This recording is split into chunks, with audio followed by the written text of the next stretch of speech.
அனைவருக்கும் வணக்கம். இந்த நாவலுக்கு என்ன தலைப்பு வைக்கலாம் அப்படின்னு நாவலை முழுசாக கேட்டுட்டு கீழே இருக்கிற கமெண்ட் பாக்ஸில் சொல்லுங்கள். வாங்க ஆரம்பிக்கலாம்.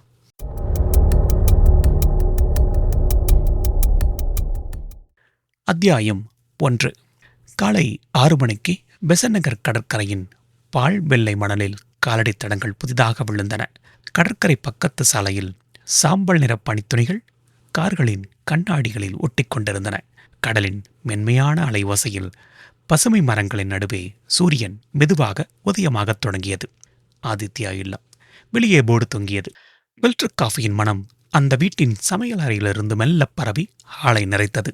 சாந்தி தனது கணவர் ஆதித்யனுக்காக முதல் காஃபி ஒரு ட்ரேயில் எடுத்துக்கொண்டு மாடிப்படிகள் ஏறினாள். இது அவர்களது 20 வருட திருமண வாழ்வில் மாறாத ஒரு பழக்கம். படுக்கை அறையை திறந்தபோது ஏசி பலத்த குளிர் அவளை வரவேற்றது. அறைக்குள் இன்னும் மங்கலான இருள் சூழ்ந்திருந்தது. ஆதித்யன் போர்வையை இழுத்து பொருத்தி கொண்டு தூங்கிக் கொண்டிருந்தார். சாந்திக்கு மெளிதாக ஒரு புன்னகை வந்தது. என்னங்க, இன்னைக்கு என்ன இவ்வளவு நேரம் தூக்கம்? 6 மணி அடிச்சது, கேட்கலையோ? பதிலில்லை. அவள் ஜன்னல் திரைகளை விளக்க காலை வெளிச்சம் அறைக்குள் பாய்ந்தது. அந்த வெளிச்சத்தில் அவள் கணவரின் முகம் பார்த்தாள். வழக்கமான வர்க்கத்தில் இருக்கும் ஒரு அமைதி அதுவல்ல. ஏதோ வித்தியாசமான உறைந்து போன அமைதி. என்னங்க?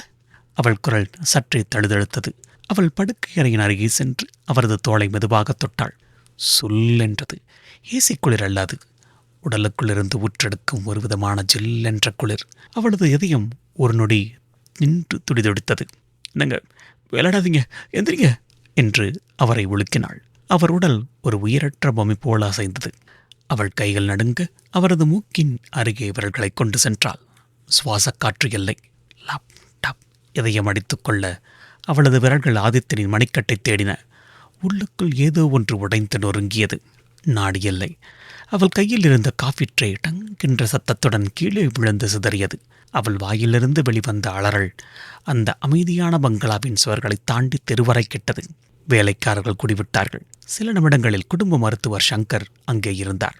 அவர் சாந்தியை ஆறுதல் படுத்திவிட்டு அவரோடு ஆதித்யனின் படுக்கை அறைக்குச் சென்றார். அவர் ஆதித்யனின் கண்ணிமைகளை திறந்து ஒரு சிறிய டார்ச்சொலியை பாய்ச்சினார். அவரது ஸ்டெத்தஸ்கோப் ஆதித்யனின் மார்பில் சில நொடிகள் பயணித்துவிட்டு அமைதியானது. டாக்டர், டாக்டர், என்னாச்சு அவருக்கு? டாக்டர் சங்கர் சாந்தியின் தோளை பற்றி கொண்டு சொன்னார். மனசை திடப்படுத்திக்கிங்க Shanthi. It's a silent massive heart attack. தூக்கத்திலே உயிர் போயிருக்கு. அதிர்ந்து போனாள். ஹார்ட் அட்டாக்கா? எப்படி டாக்டர்? அவரு தான் எந்த கெட்ட பழக்கமும் இல்லையே. கொலஸ்ட்ரால் கூட போன மாதம் செக் பண்ணப்போ நார்மலாக இருந்துன்னு சொன்னீங்களே. சொன்ன சாந்தி. ஆனால் மருத்துவ விஞ்ஞானத்தில் சில விஷயங்கள் நம்ம கணிப்புக்கு அப்பாற்பட்டது. சில நேரங்களில் எந்த அறிகுறி இல்லாமல் இது மாதிரி நடக்கும். அவர் ரொம்ப கஷ்டப்படாமல் அமைதியாக போய் சேர்ந்திருக்காரு. அவர் இறந்து குறைஞ்சபட்சம் ஒரு 3-4 மணி நேரமாக தான் இருக்கும். டாக்டர் சங்கரின் ஒவ்வொரு வார்த்தையும் அங்கே இருந்த அனைவரின் சந்தேகங்களையும் தற்காலிகமாக முற்றுப்புள்ளிக்கு கொண்டு வந்தது. புயலுக்கு முன்னான அமைதி.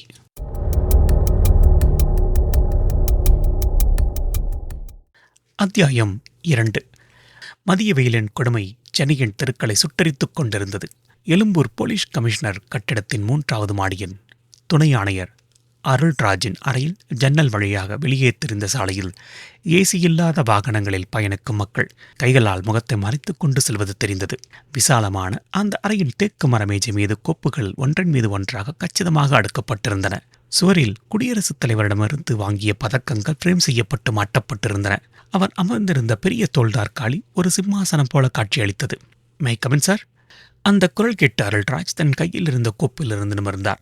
இன்ஸ்பெக்டர் செல்வாவும் சப் இன்ஸ்பெக்டர் கார்த்தியும் வாசலில் நின்றிருந்தார்கள். இங்கே ஒரு சின்ன இன்டரப்ஷன். நம்ம நாவலை ரெகுலராக கேட்குறவங்களுக்கு புரிஞ்சிருக்கும். ஏன் செல்வா, ஏன் கார்த்திக்னு தெரிஞ்சா கீழே இருக்கிற கமெண்ட் பாக்ஸில் சொல்லுங்கள். வாங்க கண்டினியூ பண்ணலாம். அவர் தலையசைக்க இருவரும் உள்ளே வந்தார்கள். அருள்ராஜின் பார்வை இருவரையும் ஒரு நடை அளவெடுத்தது. அவர் மேஜையின் மீது இருந்த நீல நிற கோப்பை தன் ஆள்காட்டி விரலால் மெதுவாக செல்வாவிடம் தள்ளினார். செல்வா, அதை கொஞ்சம் பாருங்க. செல்வா அந்த ஃபைலை எடுத்தான்.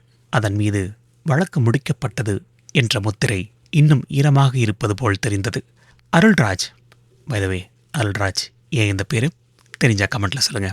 தன் நாற்காலியில் சாய்ந்தபடியே சொன்னார். உனக்கு விஷயம் தெரிஞ்சிருக்கும். Doctor Adithan case. நேற்று நைட்டு இறந்துட்டார். Heart attack. Local police, doctor, postmortem report எல்லாமே இயற்கை மரணம் கன்ஃபார்ம் பண்ணிடுச்சு. கேஸை முடியாச்சு. அவர் ஒரு நொடி நிறுத்தி செல்வாவின் முகத்தை பார்த்தார். ஆனால் டெல்லியிலேருந்து காலு. ஆதித்யன் ஒரு நேஷனல் லெவல் ஃபிகர். அதனால் ஒரு ஃபார்மாலிட்டிக்காக நம்ம டிபார்ட்மெண்ட் ஒரு தடவை பார்த்து கன்ஃபார்ம் பண்ணணுமா. அவரது குரலில் இருந்த சலிப்பை அந்த அறையின் ஏசி சத்தம் கூட மறைக்க முடியவில்லை. செல்வா ஃபைலின் முதல் பக்கத்தை புரட்டினான். அவனது கண்கள் வரிகளை வேகமாக மேய்ந்தன. கார்த்தி அவனுக்கு பின்னால் அமைதியாக நின்றிருந்தான். எல்லாம் சரியா இருக்கு சார். நேரடியான வழக்கு, வன்முறைக்கான அடையாளம் இல்லை. டாக்டரோட ரிப்போர்ட்டும் ரொம்ப தெளிவாக இருக்கு. ஒரு பாடப்புத்தகத்தில் வர்ற மாதிரி கச்சிதமான கேஸ் சொன்ன செல்வா மெதுவாக நிமிர்ந்தான். அவனது முகத்தில் மெல்லிய சலனம். கொஞ்சம் ஓவர் பர்ஃபெக்ஷன் மாதிரியும் தோணுது. அந்த அறை ஒரு நொடி அமைதியானது. அருள்ராஜின் விரல்கள் மேஜையில் இருந்த பேப்பர் வெயிட்டை உருட்டத் தொடங்கின. இன்ஸ்பெக்டர், அருள்ராஜின் குரல் இப்போது கனமாக ஒலித்தது.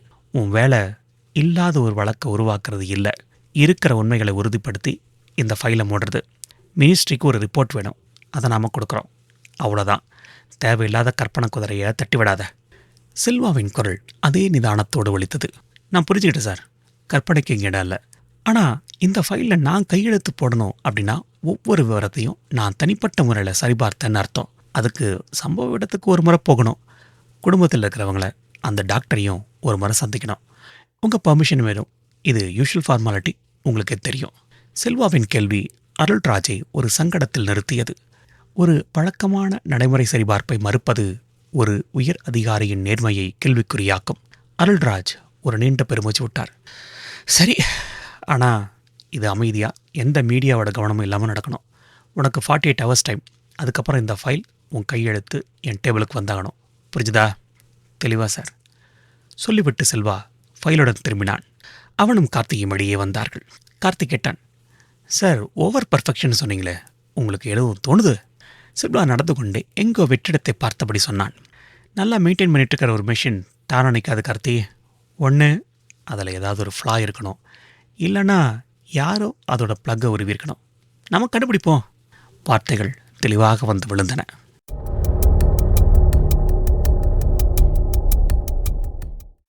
அத்தியாயம் 3. காவல்துறையின் ஜீப் ஆதித்யா இல்லம் முன்பு வந்து நின்றபோது வீட்டின் ஜன்னல் திரையளவு பாதியளவு இழுக்கப்பட்டு ஒருவித சோகமான நிலை உள்ளே தேக்கி வைத்திருந்தது. துக்கம் அந்த வீட்டின் உயர்ந்த சுவர்களில் ஈரமாக படிந்திருப்பது போன்ற ஒரு உணர்வு. மதியம் 3 அடித்திருந்தது. காலிங் பெல்லை அழுத்தியதும் கதவை திறந்தவர் சாந்தியின் தம்பி ரமேஷ். அவரது முகம் கலங்கி கண்கள் சிவந்திருந்தன. செல்வாவையும் கார்த்தியையும் சீருடையில் பார்த்ததும் அவரது முகத்தில் குழப்பம், ஒருவித சோர்வான எரிச்சலும் சேரத் தொடங்கியது. இன்ஸ்பெக்டர், மறுபடியும் ஏன்? டாக்டர்ஸ் போலீஸ் எல்லாம் நேற்றே வந்து பார்த்து எல்லாம் முடிஞ்சிச்சு சொன்னாங்களே. செல்வா தன் குரலை முடிந்தவரை மென்மையாக்கி கொண்டான். நாங்கள் க்ரைம் பிரான்ச்சிலேருந்து வரோம். நான் தமிழ்ச்செல்வன், இது கார்த்திகேயன். மிஸ்டர் ரமேஷ், இது ஒரு தேசிய முக்கியத்துவம் வாய்ந்த மரணம் அப்படிங்கிறனால ஒரு சம்பிரதாயத்துக்காக சில விவரங்களை சரிபார்க்க வந்தோம். உங்கள் அக்கா சாந்தி கிட்ட ஒரு 2 நிமிஷம் பேச முடியுமா? சில நிமிடங்களில் கலங்கிய கண்களுடன் நடந்து வரும் சக்தியற்றவர் போல மெதுவாக அடியெடுத்து வந்த சாந்தி வந்தார். அவரிடம் சில சம்பிரதாயமான ஆறுதல் வார்த்தைகளை கூறிவிட்டு செல்வா விஷயத்திற்கு வந்தான். சாரி மேடம், உங்களோட அமைதியை குலைக்கணும் அப்படிங்கிறது எங்களோட நோக்கம் இல்லை. ஆனால் எங்கள் கடமை. டாக்டர் ஆதித்யன் கடைசியாக படுத்திருந்த அறையை நாங்கள் ஒரு முறை பார்க்கலாமா? சாந்தி தயங்கினார். அது அந்த அறைக்கு மறுபடியும் போகிற தைரியம் எனக்கு இல்லை. எல்லாம் அப்படியே வச்ச மாதிரி இருக்குது. என் தம்பி ரமேஷ் உங்களை கூட்டு போவான். மாடிப்படிகளில் ஏறி அந்த படுக்கை அறைக்குள் செல்வாவும் கார்த்தியும் நுழைந்தார்கள். அறைக்குள் இன்னும் கொஞ்ச நெஞ்ச ஏசியின் அடர்த்தியான குளிர் தங்கியிருந்தது. நேர்த்தியாக மடிக்கப்படாமல் கலைந்து கிடந்த போர்வைகள், தலையணைக்கு அருகில் கீழே சிதறி கிடந்த காஃபி கோப்பையில் உடைந்த வெள்ளைப்பீங்கான் துண்டுகள்.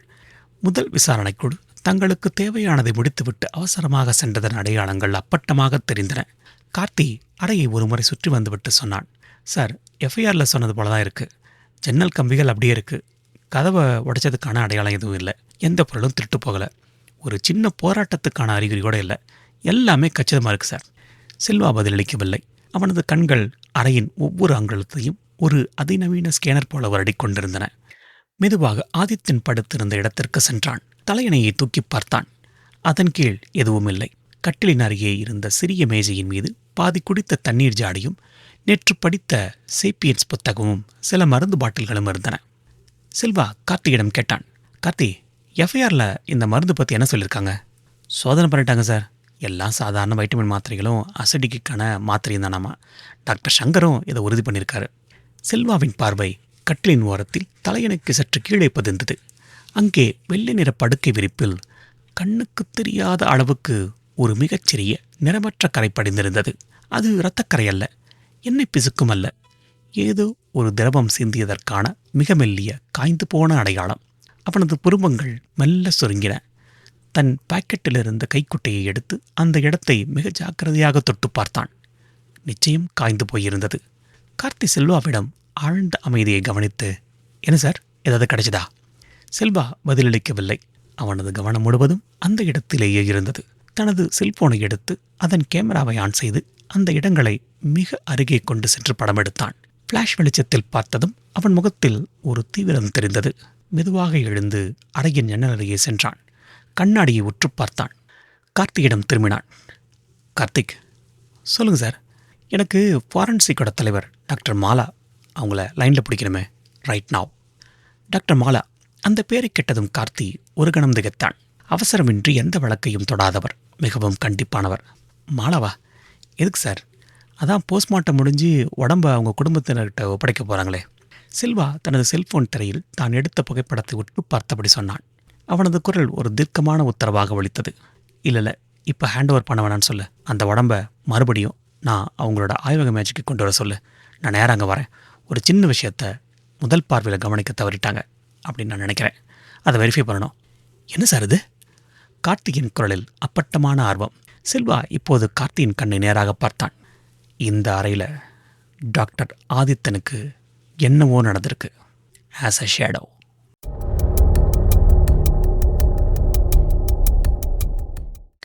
அத்தியாயம் 4. தடயவியல் துறை, எழும்பூர். மாலை 4 மணி. ஃபாரன்சிக் துறையின் பிரேத பரிசோதனை கூடம் மரணத்தின் வாசனையும் ஃபார்மலின் என்ற ரசாயனத்தின் இடையும் ஒருங்கே கொண்டிருந்தது. எஃகு மேஜைகள், சக்தி வாய்ந்த விளக்குகள், சுவரில் மாட்டப்பட்டிருக்கும் மனித உடற்கூறு படங்கள் என அந்த இடமே ஒருவித அச்சுறுத்தலுடன் அமைதியுடன் இருந்தது. அந்த அறையின் மையத்தில் ஒரு ஸ்டீல் மேஜையின் மீது வெள்ளை துணியால் மூடப்பட்டிருந்தது டாக்டர் ஆதித்யனின் உடல். அதன் அருகே தனது 50 வயதுகளில் கூர்மையான மூக்கும் அதைவிட கூர்மையான பார்வையும் கொண்ட டாக்டர் மாலா நின்று கொண்டிருந்தார். அவரது வெள்ளைக்கோட்டில் ஒரு சிறு கரை கூட இல்லை. செல்வாவும் கார்த்தியும் உள்ளே நுழைந்ததும் அவர் கேட்ட முதல் கேள்வியே கத்தி முனையைப் போல கூர்மையாக இருந்தது. இன்ஸ்பெக்டர், ஒரு முடிக்கப்பட்ட பிரேத பரிசோதனை நிறுத்தி உடம்ப ஒப்படைக்கக்கூடாதுன்னு தடுத்திருக்கீங்க. இதுக்கு உங்களுக்கு ரொம்ப ரொம்ப வலுவான காரணம் இருந்தாகணும். செல்வா அமைதியாக அவரை சமீபித்தான். மன்னிக்கணும் டாக்டர், உங்கள் நேரத்தை வீணடிக்கிறதுக்காக வரல. இன்ஸ்பெக்டர், நேர வீணடிப்பு ரொம்ப சாஃப்டான வேர்டு. நீங்கள் என் அறிக்கையை கேள்விக்குள்ளாக்கியிருக்கீங்க. நான் தெளிவாக சொல்கிறேன். மாரடைப்பால் இதய தசைகள் சிதைந்ததற்கான அத்தனை அறிகுறியும் இருக்குது. ரத்தத்தில் நச்சுப்பொருள் எதுவும் இல்லை. உடம்புல ஒரு கீறல் கூட இல்லை. 100% இது இயற்கையான மரணம்தான். மாலாவின் வார்த்தைகளில் சூடு பறந்தது. செல்வா நிதானமாக, சாரி டாக்டர், உங்களோட அறிக்கையை நான் கேள்விக்குள்ளாக்கல. நான் சம்பவம் நடந்த இடத்துல பார்த்த ஒரு விஷயத்தை கன்ஃபார்ம் பண்ணிக்க வந்திருக்கேன். டாக்டர் மாலா சற்றென்று நிதானத்திற்கு வந்தார். உருவங்கள் உயர்ந்தன. என்ன பார்த்தீங்க? ஆதித்தன் படுத்திருந்த படுக்கை விரிப்பில் ஒரு ரொம்ப சின்ன நிறமற்ற கரு தெரிஞ்சுது. மாலா சிரித்தார். சிரிப்பில் ஒரு நக்கல் இருந்தது. இன்ஸ்பெக்டர், இதெல்லாம் ஒரு விஷயம். இதை வச்சுக்கிட்டு ஒரு கொலையை சந்தேகிக்கீங்களா? இல்லை டாக்டர், செல்வா நிதானமாக சொன்னான். நான் சந்தேகப்படுறது அவரோட உடம்புல ஒரு பகுதியை. நீங்கள் பரிசோதனை பண்ணும்போது உங்கள் கண்ணில் படாத ஒரு ரொம்ப சின்ன புள்ளி. மாலாவின் முகத்தில் இப்போது கூர்மை. எந்த பகுதி சொல்கிறீங்க? அவரோட வலது காது மடலுக்கு கொஞ்சம் கீழே கழுத்து பகுதி கிட்ட. மாலா ஒரு நொடி யோசித்தார். பிறகு ஒரு உதவியாளரை அழைத்து LED மேக்னிஃபையிங் லென்சஸ் கொண்டு வரச் சொன்னார். அந்த விளக்கின் வெளிச்சம் ஆதித்யனின் கழுத்து பகுதியில் குவிக்கப்பட்டது. மாலா தனது கண்களில் ஒரு விசேஷ கண்ணாடியை மாட்டிக்கொண்டு அந்த பகுதியில் குனிந்து பார்த்தார். சில நொடிகள் அமைதி. அந்த அறையில் ஏசியின் ஹம் தவிர எந்த வேறு சத்தமும் இல்லை. இங்கே ஒன்றும் இல்லை இன்ஸ்பெக்டர், சருமம் சுத்தமாக தான் இருக்குது. செல்வா அந்த மேஜிக் அறைகள் சென்று, டாக்டர், அந்த விளக்கோட கோணத்தை ஒரு 30 டிகிரி மாற்றுங்க. ஒரு சில நேரங்களில் சாதாரண வெளிச்சத்தில் தெரியாது, ஆங்குலர் வெளிச்சத்தில் தெரியும். மாலா சற்று தயக்கத்துடன் விளக்கின் கோணத்தை சாய்வாக மாற்றினார். இப்போது அந்த ஒளி சருமத்தின் மீது பட்டு ஒருவித சாய்வான நிழலை உருவாக்கியது. மீண்டும் சில நொடிகள் அமைதி. திடீரென மாலாவின் குரல் உடைய மெல்லிதாக ஒலித்தது. ஒரு நிமிஷம். அவர் இன்னும் அருகே குனிந்தார். அவரது முகத்தில் இருந்த அத்தனை அலட்சியமும் மறைந்து ஒருவித திகைப்பும் நம்ப முடியாத ஆச்சரியமும் தோன்றியது. கடவுளே, இது எப்படி என் கண்ணிலிருந்து மிஸ் ஆச்சு? கார்த்திக் ஆவலுடன் எட்டி பார்த்தான். என்ன டாக்டர்? மாலா நிமிர்ந்தார். அவர் செல்வாவின் கண்களை நேராக பார்த்தார். அந்த பார்வையில் இப்போது மரியாதை இருந்தது. இன்ஸ்பெக்டர், நீங்கள் சொல்கிறது சரிதான். இங்கே ஒரு புள்ளி இருக்கு. ஒரு கொசுக்கடியை விட ரொம்ப சின்னது. இது ஒரு ஊசி முனை ஏற்படுத்தின மெல்லிய துளை. தோலோட மேலடுக்கு மட்டும் கிழிஞ்சு கச்சிதமாக ஒரு வட்ட வடிவத்தில் இருக்கு. அவர் தன் கையுறை அணிந்து கொண்டு அந்த இடத்தை சுற்றி மெதுவாக தடவினார். நிச்சயமாக கொசுக்கடி இல்லை, பூச்சிக்கடியும் இல்லை. கட்டாயம் மனுஷனால் ஒரு ஊசியால் ஏற்படுத்தப்பட்டது. அவர் மீண்டும் செல்வாவை பார்த்தார். அவரது குரலில் இருந்த அதிர்ச்சி ஒரு புதிய பயங்கரமான சாத்தியத்தை திறந்துவிட்டது. செல்வா, நீங்கள் சொல்கிறது சரிதான். இது இயற்கையான மரணம் இல்லை.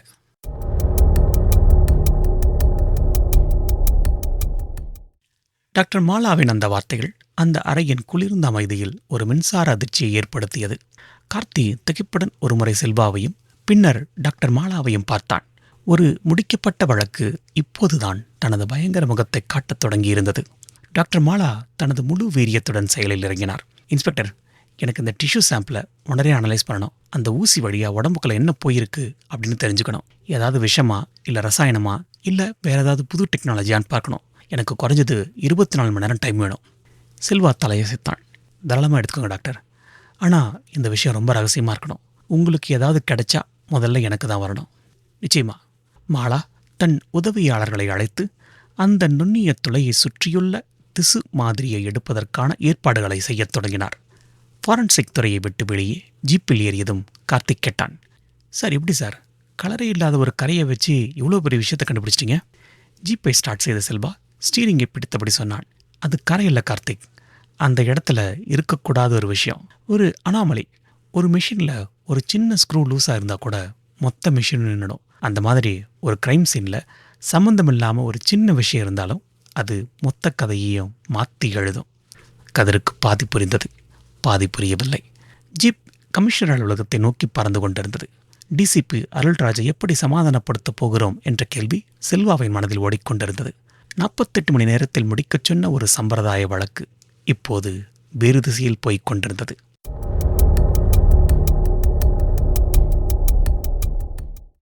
கிட்டத்தட்ட அதே நேரத்தில் கிண்டி தொழிற்சாலையில் அந்த அமைதியான பகுதியில் இருந்த பயோஜென் லேப்ஸ் என்ற 3 மாடி கட்டிடம் பலத்த பாதுகாப்புடன் இருந்தது. ஆனால் அந்த இரவில் அந்த பாதுகாப்பு பலனின்றி போனது. கொள்ளை நடந்த விதமே விசித்திரமாக இருந்தது. அலாரம் அடிக்கவில்லை. காவலாளிகள் மயக்க மருந்து கொடுக்கப்பட்டு தூங்க வைக்கப்பட்டிருந்தார்கள். சிசிடிவி கேமராக்களில் பதிவு குறிப்பிட்ட 1 மணி நேரத்திற்கு மட்டும் அளிக்கப்பட்டிருந்தது. விசாரணைக்கு வந்த உள்ளூர் காவல் நிலைய அதிகாரி இன்ஸ்பெக்டர் ஜெயராமுக்கு தலை சுற்றியது.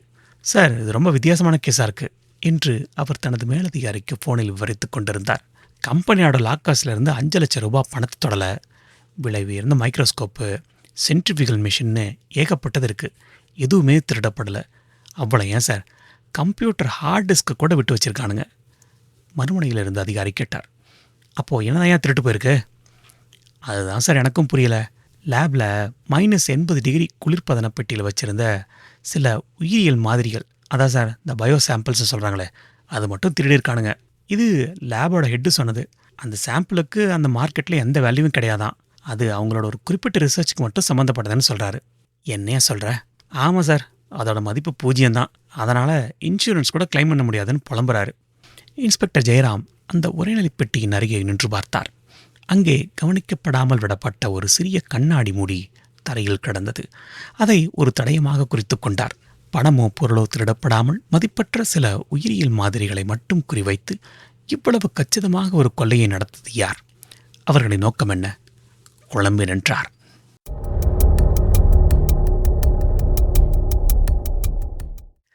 அத்தியாயம் 6. மீண்டும் துணை ஆணையர் அருள்ராஜின் அறை, எழும்பூர். மறுநாள் காலை 10 மணி. டிசிபி அருள்ராஜ் தனது மேஜையில் இருந்த கோப்புகளை படித்துக் கொண்டிருந்த போது கதவு தட்டப்பட்டது. S, come in. செல்வாவும் கார்த்தியும் உள்ளே நுழைந்தனர். அருள்ராஜ் கோப்பிலிருந்து தலையை எடுக்காமல் கேட்டார். என்ன இன்ஸ்பெக்டர், விசாரணை முடிஞ்சிருச்சா? ஃபார்மாலிட்டிலாம் ஓவரா? ஃபைலில் கையெழுத்து போடலாமா? அவரது குரலில் ஒருவித கிண்டல் துணித்தது. செல்வா அவரது மேஜையின் அருகே வந்து நின்றான். இல்லை சார், இந்த வழக்கை மறுபடியும் திறக்க உங்கள் அனுமதி வேணும். அருள்ராஜ் இப்போது நிமிர்ந்தார். அவரது புருவங்கள் சுருங்கின. என்ன விளையாடுற செல்வா? உனக்கு 48 மணி நேரம் டைம் கொடுத்தேன். அதுக்குள்ளே என்ன புதுசாக கண்டுபிடிச்சிட்ட? சார், இது இயற்கையான மரணம் இல்லை சார், திட்டமிட்டு செய்யப்பட்ட ஒரு கொலை. அருள்ராஜ் தன் நாற்காலியில் இருந்து எழுந்து ஜன்னல் அருகே சென்றார். வெளியே தெரிந்த சென்னையின் பரபரப்பான சாலையை சில நொடிகள் வெறித்துப் பார்த்தார். பின்னர் மெதுவாக திரும்பி செல்வாவை பார்த்தார். அவரது முகத்தில் எந்த உணர்ச்சியையும் கணிக்க முடியவில்லை. ஆதாரம்? ஒற்றை வார்த்தையில் கேட்டார். செல்வா டாக்டர் மாலா அனுப்பியிருந்த ஆரம்பக்கட்ட அறிக்கையை அவரிடம் நீட்டினான். இது டாக்டர் மாலாவோட ரிப்போர்ட் சார். ஆதித்யனோட கழுத்துக்கு காதுக்கு கீழே ரொம்ப நுண்ணிய ஊசி தொலை இருந்ததா கன்ஃபார்ம் பண்ணியிருக்காங்க. அது ஒரு இன்ஜெக்ஷன் மூலமாக செஞ்சதுன்னு அவங்க சந்தேகப்படுறாங்க. அருள்ராஜ் அந்த ரிப்போர்ட்டை வாங்கவில்லை. செல்வாவை பார்த்தார். ஒரு ஊசி தொலை, அவ்வளோதானே? இதை வச்சு இது கொலைன்னு எப்படி முடிவு பண்ணுறீங்க? ஒருவேளை அது ஏதாவது மெடிக்கல் ட்ரீட்மெண்ட்டாக இருந்திருக்கலாம் இல்லையா? அக்குபஞ்சர் மாதிரி. விசாரிச்சியா? விசாரித்தேன் சார். அவரோட குடும்ப டாக்டர். அவர் இந்த மாதிரி எந்த ஸ்பெஷல் ட்ரீட்மெண்ட் எடுக்கலைன்னு உறுதியாக சொல்கிறாரு. அருள்ராஜ் மீண்டும் தன் நாற்காலியில் சென்று அமர்ந்தார். அவரது விரல்கள் மேஜையின் மீது கிடந்த ஒரு பேப்பர் வெயிட்டை உருட்டத் தொடங்கியது. அறையில் இறுக்கமான மௌனம். ஆல்ரைட் செல்வா, நான் உன்னை நம்புகிறேன். உன் திறமை மேலே எனக்கு எப்பயுமே நம்பிக்கை இருக்குது. பட் ரொம்ப சென்சிட்டிவான கேஸு. மீடியாவுக்கு தெரிஞ்சால் டிபார்ட்மெண்ட்டுக்கு தேவையில்லாத தலைவலி. டாக்டர் ஆதித்யனோட மரணத்தை வச்சு நம்ம ஒரு தேரியை உருவாக்கக்கூடாது. நமக்கு வலுவான மறுக்க முடியாத ஆதாரம் வேணும். Solid proof. அந்த ஊசியில் என்ன இருந்துச்சுன்னு தெரியாமல் இதை ஒரு கொலை வழக்காக மாற்ற முடியாது. Right sir. அதுக்கு தான் டாக்டர் மாலா இன்னும் 24 ஹவர்ஸ் கேட்டிருக்காங்க. சரி, அது வரைக்கும் இந்த விஷயம் நமக்குள்ளே இருக்கட்டும் என்று அருள்ராஜ் தீர்க்கமாக. ஒரு வேளை அந்த ஊசியில் விஷம் எதுவும் இல்லை அப்படின்னா இந்த கேஸை அமைதியாக மூடிடணும். ஒருவேளை நீ சந்தேகப்படுற மாதிரி ஏதாவது இருந்தால் ஒரு நொடி நிறுத்தினார். அப்புறம் நீ வேட்டையை ஆரம்பிக்கலாம். அது வரைக்கும் உன்னோட கைகள் கட்டப்பட்டிருக்கு. புரிஞ்சுதா? செல்வா தலையசைத்தான். தெளிவா என்றான். அவனும் கார்த்தியும் அறையை விட்டு வெளியேறியதும் அருள்ராஜ் இன்டர்காமை எடுத்தார். ஜெயராம், கிண்டி பயோஜென் லேபில் கொல்ல வழக்கு எந்த ஸ்டேஜில் இருக்குது? மறுமுனையில் இருந்து பதில் வந்தது. சார், இன்னும் எந்த துப்பும் கிடைக்கல. திருட்டு போன அந்த சாம்பிள்ஸ் பற்றின விவரங்களை சேகரிச்சிட்ருக்கோம். கீப் மீ அப்டேட்டட் சொல்லிவிட்டு போனை வைத்தார் அருள்ராஜ். அவரது பார்வை ஜன்னலுக்கு வெளியே சென்றது. தொடர்பே இல்லாத 2 வழக்குகள். 2மே உயிரியல் தொடர்பான வழக்குகள். ஒன்று ஊசி முனை அளவு ஆதாரம் கொண்ட ஒரு சந்தேக மரணம். மற்றொன்று தடையுமே இல்லாத ஒரு விசித்திர கொள்ளை. 2க்கும் ஏதாவது தொடர்பு இருக்குமோ? அவர் விரலால் கோப்புகளை மெதுவாக தட்டினார். கண்கள் கோப்புகளுக்கு இடையில் தாவின. நெற்றியில் ஒரு நுண்ணிய சுருக்கம். இல்லை, இது வெறும் தற்செயல்தான் என்று தன்னையே நம்பச் சொன்னார். கண்ணாடி வழியே செல்வாவை பார்த்தார். ஆழமாக யோசிக்க ஆரம்பித்தார்.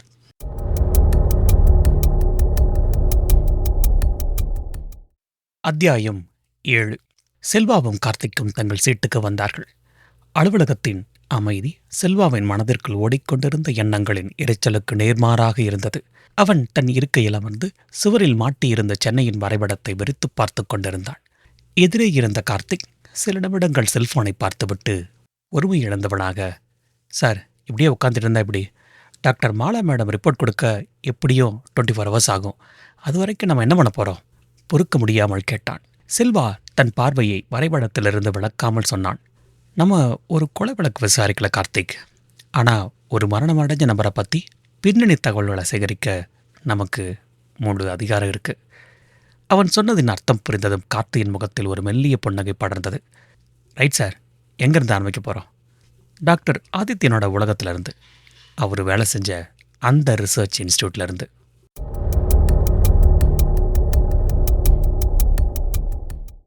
பேப்பேரியிலிருந்து கிளம்பி போலீஸ் ஜீப் அண்ணா சாலையின் மதிய நேர நெரிசலில் மெதுவாக ஊர்ந்து சென்றது. சென்னையின் வெயில் கண்ணாடிகளை தாண்டி உள்ளே அனலை கக்கியது.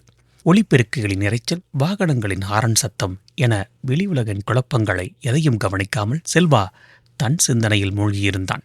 சார், அங்கே போய் என்ன கிடைக்குன்னு நினைக்கிறீங்க? கேட்டான் கார்த்திக் சாலையை பார்த்தபடி. ஒரு மிஷின் அதை இயக்கிற ஆட்களை பொறுத்து தான் திறமையாக வேலை செய்யும் கார்த்திக். டாக்டர் ஆதித்யன் ஒரு திறமையான மிஷினாக இருந்திருக்கலாம். பட் அவரை சுற்றி இருக்கிற ஆப்ரேட்டர் எப்படிப்பட்டவன்னு தெரிஞ்சுக்கணும் இல்லையா? சொன்னான் செல்வா. சுமார் 45 நிமிட பயணத்திற்கு பிறகு தரமணி பகுதியில் கண்ணாடிகளால் ஆன ஒரு நவீன கோட்டையைப் போல காட்சியளித்த அந்த நிறுவனத்தின் முன் ஜீப் நின்றது. சென்னை மரபணுவியல் ஆராய்ச்சி நிலையம், CIGR என்ற எழுத்துக்கள் வெயிலில் பளபளத்தன. உள்ளே எல்லாம் வெள்ளை நிறத்தில் மகா சுத்தமாகவும் ஒருவித செயற்கையான அமைதியுடன் இருந்தது. டாக்டர் ஆதித்யனின் ஆய்வகம் 3வது மாடியில் இருந்தது. செக்யூரிட்டிகளிடம் அடையாள அட்டையை விட்டு அவர்கள் உள்ளே நுழைந்தபோது ஆதித்யனின் அசிஸ்டண்ட்டுகளுக்கு அறிமுகப்படுத்தப்பட்டார்கள். இளம்பெண், கண்கள் கலங்கி சோகமான முகத்துடன் கவிதா என தன்னை அறிமுகப்படுத்திக் கொண்டாள். இன்னொருவன் பிரகாஷ், அவன் மற்றும் ஒரு உதவியாளன். செல்வா தன்னை அறிமுகப்படுத்திக் கொண்டதும் கவிதா கண்ணீரோடு பேசத் தொடங்கினாள். சார், டாக்டர் ஆதித்யன் ஒரு ஜீனியஸ் சார். கேன்சரை கூட ஆரம்பத்திலேயே குணப்படுத்தக்கூடிய ஒரு மருந்தை கண்டுபிடிக்கிற கட்டத்தில் இருந்தார். அவரை போய் கடவுள் இப்படி கூட்டி போயிட்டாரே. அவரை கண்டுபிடிச்சிருந்த மருந்தை பற்றி கொஞ்சம் சொல்ல முடியுமா கவிதா? கேட்டான் செல்வா. கவிதா தன் துக்கத்தை மீறி ஒருவித பெருமையோடு விளக்கினாள். அதுக்கு பேர் ஜெனோலாக் சார். ஒரு குறிப்பிட்ட வைரஸை ஜெனட்டிக்கலாக மாடிஃபை பண்ணி அதை உடம்புக்குள்ளே அனுப்பி கேன்சர் செல்களை மட்டும் தேடி கண்டுபிடிச்சு அழிக்கிற ஒரு புது வகையான டெக்னாலஜி இது. இது மட்டும் சக்ஸஸ் ஆகியிருந்தால் அது மெடிக்கல் ஃபீல்டில் ஒரு புரட்சியே ஏற்படுத்தி இருக்கும். செல்வா பிரகாஷின் பக்கம் திரும்பினான். நீங்கள் என்ன நினைக்கிறீங்க பிரகாஷ்? ஆமாம் சார், கவிதா சொல்லுது 100% கரெக்ட். பட் இந்த மாதிரி ரிசர்ச்சுக்கு நிறைய பணம் தேவைப்படும். ஸ்பான்சர்கிட்ட இருந்து சரியான ஃபண்டு வரலன்னா எல்லாம் வேஸ்ட்டாக போயிடும். டாக்டர் ஆதித்தன் கடைசி காலத்தில் கொஞ்சம் ஃபண்டிங் பிரச்சனை தான் இருந்தார். இப்போது கார்த்திக் இயல்பாக இந்த துறையில் உங்களுக்குன்னு போட்டி கம்பெனி தான் இருக்கா? இதற்கு கவிதா பதிலளித்தாள். போட்டி இல்லாத இடமே இல்லை சார். குறிப்பாக ஆம்னிக்யூர் லேப்ஸ்னு ஒரு பெரிய கம்பெனி, அவங்களும் கிட்டத்தட்ட இதே மாதிரி ஒரு ரிசர்ச்சில் தான் இருக்காங்க. பட் எங்கள் டாக்டர் ஆதித்தனோட ஸ்பீடு அவங்கக்கிட்ட இல்லை. பிரகாஷ் குறுக்கிட்டான். ஆம்னிக்யூர்லாம் நம்ம கூட போட்டி கூட போட முடியாது சார். அவங்க இன்னும் பல வருஷங்கள் பின்தங்கியிருக்காங்க. அவன் குரலில் இருந்தது மிதமிஞ்சிய தன்னம்பிக்கை. வேறு சில கேள்விகள் கேட்டுவிட்டு செல்வா அந்த ஆய்வகத்தை ஒரு முறை சுற்றி பார்த்தான். அங்கே ஒரு பெரிய வெள்ளை போர்டில் சிக்கலான ஃபார்முலாக்கள் மற்றும் வரைபடங்கள் வரையப்பட்டு அவை பாதியிலேயே அழிக்கப்பட்டிருந்தன. ஆய்வகத்தை விட்டு வெளியே வந்த பிறகு ஜீப்பில் ஏறும்போது கார்த்திக் கேட்டான். சார், அந்த பிரகாஷ் மேலே எனக்கு ஒரு சின்ன டவுட் வருது. அவன் பேச்சு ஒரு மாதிரி இருந்தது. செல்வா ஜீப்பின் கண்ணாடியை ஏற்றிக்கொண்டே சொன்னான். எனக்கும் கூட. அவன் கண்ணை பார்த்தே பேசலை, கவனிச்சிங்களா? டவுட்டு அவன் மேலே மட்டும் இல்லை கார்த்திக், அவன் சொன்ன அந்த ஆம்னிக்யூர் கம்பெனி மேலேயும் தான். என்ன சார் சொல்கிறீங்க? கவிதா ஆம்னிக்யூரை ஒரு போட்டியாளராக சொன்னப்போ அது ரொம்ப இயல்பாக இருந்தது. பட் பிரகாஷ் அதை ஒரு பொருட்டாகவே மதிக்காத மாதிரி பேசினப்போ அவன் அதை மறைக்க முயற்சி பண்ணுற மாதிரி தெரிஞ்சுது. ஒரு பலமான எதிரியை ஒருத்தன் எப்போ தெரியுமா மட்டமாக பேசுவான்? ஒன்று அவனுக்கு உண்மையிலேயே அவங்க மேலே பயம் இருக்கணும், இல்லைனா அவங்களுக்கும் இவனுக்கும் ஏதாவது ஒரு ரகசிய தொடர்பு இருக்கணும். கார்த்திக் ஆச்சரிய முகத்துடன் செல்வாவை பார்த்தான். முதல்ல அந்த ஆம்னிக்யூஸ் லேப் பற்றிய எல்லா விவரங்களையும் சேகரி. அவங்களோட ஃபினான்ஷியல் ஸ்டேட்டஸ், அவங்களோட ரிசர்ச் ப்ரோக்ராம்ஸ் எல்லாத்தையும். அப்புறம் பிரகாஷோட பேங்க் அக்கௌண்ட் ஸ்டேட்மெண்ட் போன வருஷத்துலேருந்து எடுத்துகிட்டு வா. நம்ம மீன் பிடிக்க போகிறதுக்கு முன்னாடி தண்ணியோட ஆழம் எவ்வளோன்னு தெரிஞ்சுக்கணும் இல்லையா? சொல்லிவிட்டு ஜீப்பை நகர்த்தினான்.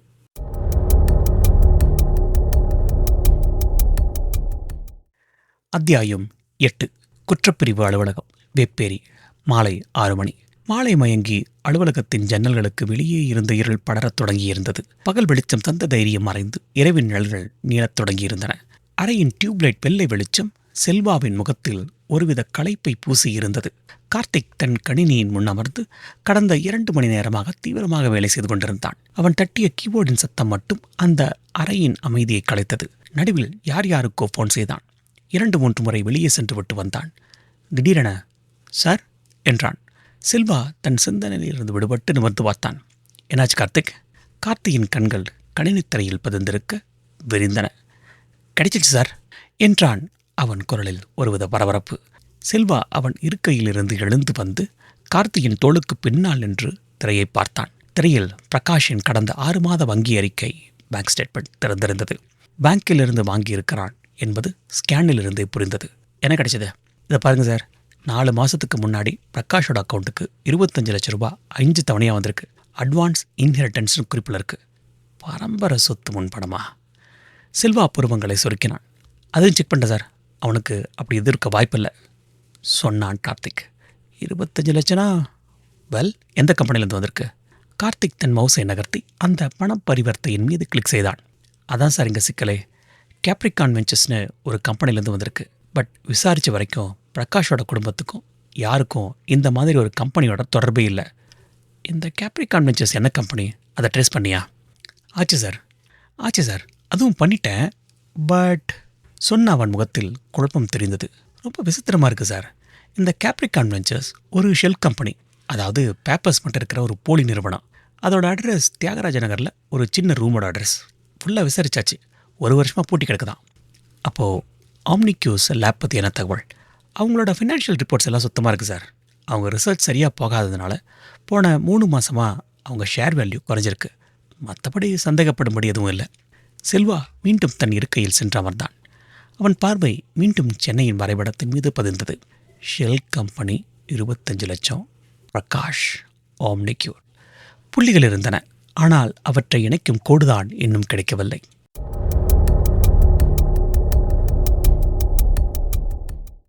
அதே நேரத்தில் கவிதாவின் வீட்டில் கவிதா தன் ஜன்னல் வழியாக வெளியே பார்த்து கொண்டிருந்தாள். திருவிளக்குகள் எரிந்து கொண்டிருந்தன. சாலையில் அவ்வப்போது வாகனங்கள் கடந்து சென்றன. ஆனால் அவளுக்கு மட்டும் ஒருவிதமான பயம் நெஞ்சை அடைத்தது. டாக்டர் ஆதித்யனின் மரணத்திற்கு பிறகு யாரோ தன்னை கவனிப்பது போன்ற ஒரு பிரம்மை. அவள் அவசரமாக ஜன்னல் திரைகளை இழுத்து மூடிவிட்டு கதவு சரியாக பூட்டப்பட்டு இருக்கிறதா என்று ஒரு முறை மீண்டும் சரிபார்த்தாள். அவள் இதயம் வேகமாக அடித்துக் கொண்டது. செல்போன் சினுங்கியது. திரையில் பிரைவேட் நம்பர் என்று காட்டியது. தயக்கத்தோடு அழைப்பை ஏற்றாள். மறுமுனையில் எந்த பேச்சுமில்லாமல் ஒருவித சீரான இயந்திரத்தனமான சுவாச சத்தம் மட்டும் கேட்டது. ஹலோ, யாரு? கேட்டாள் கவிதா நடுங்கும் குரலில். பதிலில்லை. சில நொடிகள் கழித்து அந்த இயந்திர சுவாச சத்தம் நின்று அழைப்பு துண்டிக்கப்பட்டது. கவிதாவின் உடல் பயத்தில் சில்லிட்டது. இது ராங் காலா இல்லை எச்சரிக்கையா?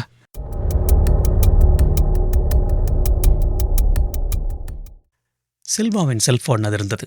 அது டாக்டர் மாலாவிடமிருந்து வரும் அழைப்பாக இருக்கலாம் என்ற எதிர்பார்ப்புடன் எடுத்தான். ஆனால் திரையில் கவிதாவின் பெயர் ஒளிர்ந்தது. சொல்லுங்க கவிதா. மறுமுனையில் கவிதாவின் பதட்டமான அழகியுடன் குரல் கேட்டது. Sir sir help me sir. யாரோ என் வீட்டு முன்னாடி நின்று காலிங் பெல் அடிச்சுட்டே இருக்காங்க சார். நான் பயந்து போய் லைட் ஆஃப் பண்ணிட்டேன்.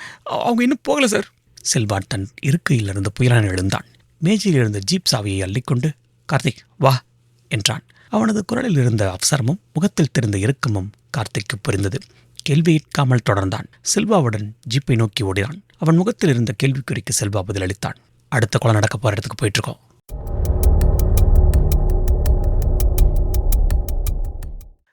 அத்தியாயம் 9. போலீஸ் ஜீப்பின் டயர்கள் அந்த இரவு நேரச் சாலையை கிழித்துக்கொண்டு சீறின. வெப்பேரியிலிருந்து அசோக் நகர் நோக்கிய அந்த பயணம் ஒரு பந்தயம் போலிருந்தது. செல்வாவின் கைகள் ஸ்டேரிங்கை இறுகப்பற்றி இருந்தன. கணுக்களின் நரம்புகள் புடைத்திருந்தன. கார்த்தி தன் இருக்கையின் கைப்பிடியை பிடித்தபடி பதட்டத்தோடு அமர்ந்திருந்தான். கார்த்திக், நம்ம போகிறதுக்குள்ளே லேட் ஆகிடும். கண்ட்ரோல் ரூமுக்கு ஃபோன் பண்ணி கவிதாவோட ஏரியா பீட் ஆஃபீஸர்ஸை உடனே அவங்க வீட்டுக்கு அனுப்பு, ஃபாஸ்ட் சொன்னான் செல்வா, தன் பார்வையை சாலையிலிருந்து எடுக்காமல். அடுத்த 10வது நிமிடத்தில் கவிதா வசித்த அந்த அமைதியான தெருவை அடைந்தனர். அங்கே ஒரு போலீஸ் ரோந்து வண்டி ஏற்கனவே நின்று கொண்டிருந்தது. 2 காவலர்கள் கவிதாவின் வீட்டின் முன் என்ன செய்வதென்று தெரியாமல் நின்றிருந்தார்கள். வீட்டினுள்ளே அத்தனை விளக்குகளும் அணைக்கப்பட்டு ஒரு இருண்ட கோட்டை போல காட்சியளித்தது. ஜீப்பிலிருந்து குதித்த செல்வாவும் கார்த்தியும் அந்த வீட்டை நோக்கி ஓடினர். என்னாச்சு கேட்டான் செல்வா. சார், நாங்கள் இங்கே வந்தப்போ யாரும் இல்லை. காலிங் அடிச்சு பார்த்தோம். உள்ளேருந்து எந்த சத்தமும் வரல என்றார் ஒரு காவலர். செல்வா வீட்டின் கேட்டை திறந்து உள்ளே சென்றான். கதவின் அருகே சென்று தன் காதை கதவோடு ஒட்ட வைத்து கேட்டான். உள்ளே ஒரு மெல்லிய சீரான விம்மல் சத்தம். கவிதா, நான் இன்ஸ்பெக்டர் செல்வா. பயப்படாதீங்க, நாங்கள் தான் வந்திருக்கோம். கதவு தரங்க. தன் குரலை முடிந்தவரை மென்மையாக்கி கொண்டு சொன்னான். சில நொடிகள் கழித்து கதவின் தாழ்பால் மெதுவாக விலகும் சத்தம் கேட்டது. கதவு ஒரு சிறிய இடைவெளியுடன் திறந்தது. உள்ளே கவிதா ஒரு போர்வையை உடல் முழுவதும் சுற்றி கொண்டு பேய் அறைந்தது போல் நின்றிருந்தாள். அவளது கண்கள் பயத்தில் விரிந்து ஒருவித வெறித்த பார்வையுடன் இருந்தாள். உள்ள வாங்க சார். அவளது குரல் ஒரு ரகசியம் பேசுவது போல ஒலித்தது. அவர்கள் உள்ளே சென்றதும் அவள் அவசரமாக கதவை மீண்டும் தாளிட்டாள். யார் வந்தாங்க கவிதா? ஏதாவது பார்த்தீங்களா கேட்டான் கார்த்திக். எனக்கு தெரியல சார். முதல்ல ஒரு ஃபோன் வந்துச்சு, ப்ரைவேட் நம்பர்னு. ஹலோன்னு சொன்னேன், பட் யாரும் பேசலை. ஒரு மாதிரி காற்று வர மாதிரி சத்தம் கேட்டுது. பயந்துட்டேன். பயந்து போய் கட் பண்ணிட்டேன். அதுக்கப்புறம் தான் காலிங் பெல் அடிக்க ஆரம்பித்தாங்க. விடாமல் அடிச்சுக்கிட்டே இருந்தாங்க. அவள் பேசும்போது அவள் உடல் நடுங்குவதை செல்வா கவனித்தான். செல்வா வீட்டை ஒரு முறை நோட்டமிட்டான். எதுவும் திருட்டு போகவில்லை, எதுவும் கலைக்கப்படவில்லை. ஜன்னல்கள் எல்லாம் பத்திரமாக மூடப்பட்டிருந்தன. இது ஒரு கொள்ளை முயற்சி அல்ல. அவன் கார்த்திக்கிடம், கார்த்திக் வெளில போய் பாரு, ஏதாவது தடை கிடைக்குதான்னு செக் பண்ணு. கார்த்திக் வெளியே சென்ற பிறகு செல்வா கவிதாவிடம் சொன்னான். பயப்படாதீங்க கவிதா, உங்களுக்கு இனி எந்த ஆபத்து வராது. நாங்கள் பாதுகாப்புக்கு ஏற்பாடு பண்ணுறோம். சில நிமிடங்களில் கார்த்திக் உள்ளே வந்தான். சார், வெளியே எதுவும் இல்லை. ஒரு சிகரெட் துண்டு மட்டும் கிடக்குது. கதவுக்கு பக்கத்தில் சுவத்தில் ஒரு சின்ன உரசல் தடை இருக்குது. யாரோ ரொம்ப நேரமாக அங்கே சாஞ்சி நின்று இருந்த மாதிரி. செல்வா தலையை சேர்த்தான். அவன் எதிர்பார்த்தது தான். இது ஒரு நேரடி தாக்குதல் அல்ல, மன ரீதியான தாக்குதல். கவிதாவிடம், கவிதா, நீங்கள் டாக்டர் ஆதித்யனோட ரிசர்ச்சை தொடர போகிறீங்க இல்லையா? அவள் திகைப்புடன் அவனை பார்த்தாள். அதுதான் சார் என்னோட கனவு. அதை முடிக்கணும்னு நினைக்கிறேன். பட் இப்போது உங்களுக்கு பயமாக இருக்குது அதானே? கவிதா மௌனமாக தலையை சேர்த்தாள். அவள் கண்களில் மீண்டும் நீர் திரண்டது. வெளியே ஜீப்பின் அருகே நின்று கொண்டு செல்வா கார்த்திக்கிடம் சொன்னாள். அவங்கள கொல்ல வரல கார்த்திக், ஜஸ்ட் பயமுறுத்த வந்திருக்கானுங்க. பட் எதுக்கு சார்? டாக்டர் ஆதித்யனோட ரிசர்ச்சை இவங்க தொடரக்கூடாது, அதுதான் அவங்களுக்கு வேணும். அதனால தான் அவங்கள மன ரீதியாக பலவீனப்படுத்த பார்க்குறானுங்க. இந்த பயத்தில் அவங்க அந்த ரிசர்ச்சை கைவிட்டுருவாங்க அப்படின்னு நினைக்கிறானுங்க. அப்போது கார்த்திக்கின் செல்ஃபோன் அது இருந்தது. எடுத்து பார்த்தான். சார், டாக்டர் மாலா லைனில் வராங்க. கார்த்திக் அந்த வார்த்தையை சொன்னதும் செல்வா சற்றென்று தன் கையை உயர்த்தி அவனை மேற்கொண்டு பேச வேண்டாம் என்று சைகை செய்தான். தெருவில் சென்ற ஒரு வாகனத்தின் சத்தம் கூட இப்போது அவன் காதில் விழவில்லை. அந்த இரவு நேரத்தின் மொத்த அமைதியும் கார்த்தியின் கையிலிருந்த அந்த சிறிய செல்போனுக்குள் சுருங்கியது போல இருந்தது. செல்வா ஆழமாக மூச்சு இழுத்து தன்னை நிதானப்படுத்திக் கொண்டான். போனை காதில் வைத்தான். அவன் குரல் அந்த இரவு நேர காற்றை கிழித்தது. சரி டாக்டர், அந்த ஊசியில் என்ன இருந்தது?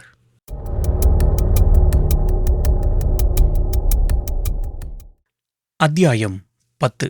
செல்வா தன் செல்போனை காதில் இறுக்கமாக பற்றியிருந்தான். அந்த இரவு நேரத்தின் அமைதியில் மறுமுனையிலிருந்து வந்த டாக்டர் மாலாவின் குரல் ஒரு ஸ்பீக்கரில் ஒலிப்பது போல தெளிவாக கேட்டது. செல்வா, நாங்கள் அந்த டிஷ்யூ சாம்பிளை முழுசாக அனலைஸ் பண்ணிட்டோம்.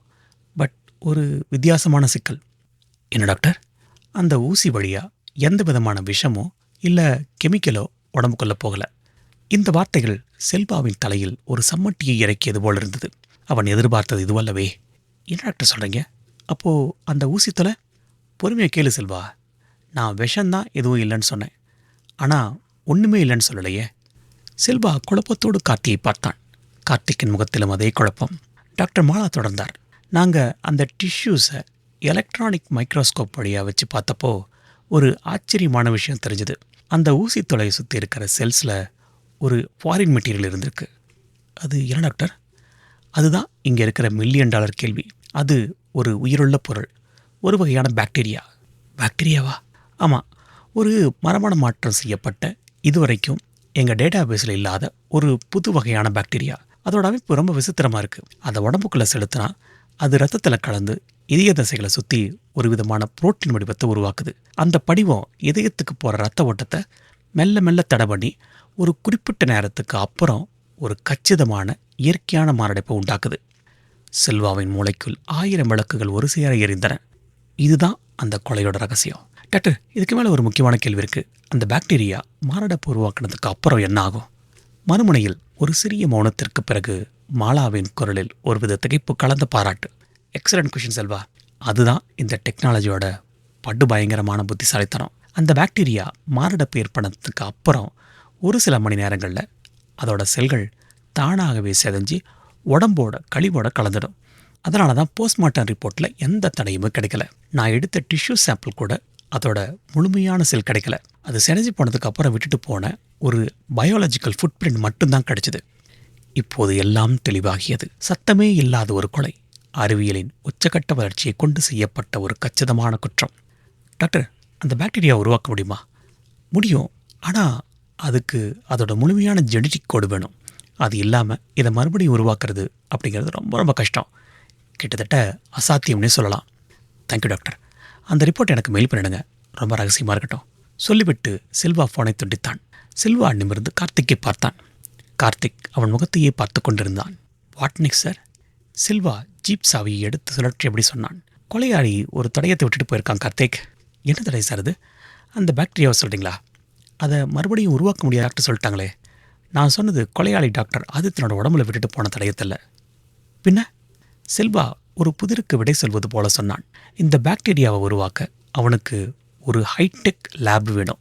மரபணு மாற்றத்தில் நிபுணத்துவம் பெற்ற விஞ்ஞானிகள் வேணும். இந்த மாதிரி ஒரு வசதி சென்னையை சுற்றி இருக்கிற எந்த கம்பெனியில் இருக்குன்னு நம்ம பார்க்கணும்.